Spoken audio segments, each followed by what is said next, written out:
We're talking today about keeping schools, students, school staff, and families safe in this phase of the pandemic. Hello and welcome to Science in 5. I'm Vismita Gupta-Smith. We are talking to Dr. Maria Van Kerkhove today. Welcome, Maria. Maria, as many countries are putting in place measures to protect students and staff and also larger communities safe and keeping them safe during this phase of the pandemic, what are WHO's recommendations to keep communities safe? That's right, Vismita. Many countries have put in place and are putting in place precautions to keep schools open safely during the COVID-19 pandemic. Schools operate in communities, and the first thing is to make sure that we try to drive transmission down as much as possible in those communities, because the individuals that work at those schools live in the communities. Second is to ensure that we have good systems in place within the school system to be able to monitor the health of the students and staff. This is a plan to be able to detect cases, to ensure that children who are unwell stay at home, to make sure that there's good communication with the students themselves, the faculty, as well as the parents, so that they know what to do if a student is unwell or if a teacher is unwell, to make sure that there's good provisions within the schools to minimize the opportunity for spread of the COVID-19 virus. This is about disinfection, it's about improving ventilation, about distancing, about wearing of masks, and if there's vaccines available in the areas, to make sure that the vaccination is undertaken in those communities among the priority groups who live there. Maria, during this pandemic, we've seen how important it is for students to have that continuity of education. Let's go a little deeper into what steps a school should take if a case is detected. So that is a great question. It is really important that students have that continuity in terms of their education and their safety and well-being. It's about having a plan in place. First of all, if students are feeling unwell, we recommend that they stay home and that they're cared for by a parent or a guardian at home.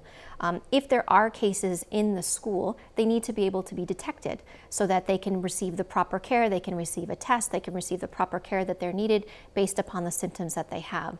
And then we recommend there to be contact tracing. So the same as we do in the general community, if there is a case that is identified, what we want to do is make sure that we prevent the opportunity from that virus from transmitting from one individual to another. So it's important to identify the contacts of those children, and those children be in quarantine for a certain number of days so that they don't have the opportunity to spread should they be infected. But all of that requires detailed planning by the school. It requires good communication with the students themselves, first of all, to take the measures to prevent themselves from getting infected and passing to others, but also to know what to do if they are feeling unwell or if they happen to be a case. Maria, what about the importance of vaccination? It's really important to be vaccinated when it's your turn. We do have a global shortage of vaccines around the world, and we don't have good vaccine equity. We want to make sure those who are most at risk receive the vaccine first. Older individuals, people with underlying conditions, health workers, but we also include teachers in a priority group. So there may be different provisions available of vaccines in the area where you live, but WHO's recommendation is to get vaccinated when it's your turn and to make sure that you receive the full course of the vaccination. Maria, talk to us about how families can keep themselves safe. Oh, it's really important that families also do everything that they can to keep themselves and their loved ones safe. It first starts with prevention. Everything that you can do to minimize your exposure to this virus is what WHO recommends.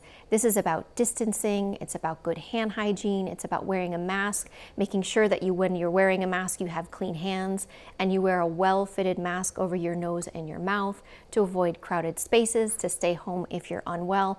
All of these factors matter in your home, in your community, as well as at school. It starts about keeping yourself safe. Remember that anyone can be infected with the SARS-CoV-2 virus, including children, and they can pass the virus to others. So it's really important that families discuss what these risks are, because it depends on the age of the child and what they are able to do in terms of keeping themselves safe.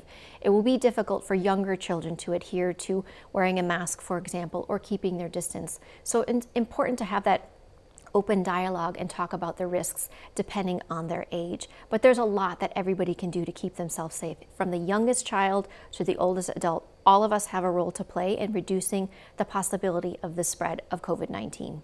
Thank you, Maria. That was Science in 5 today. Until next time, then, stay safe, stay healthy, and stick with science.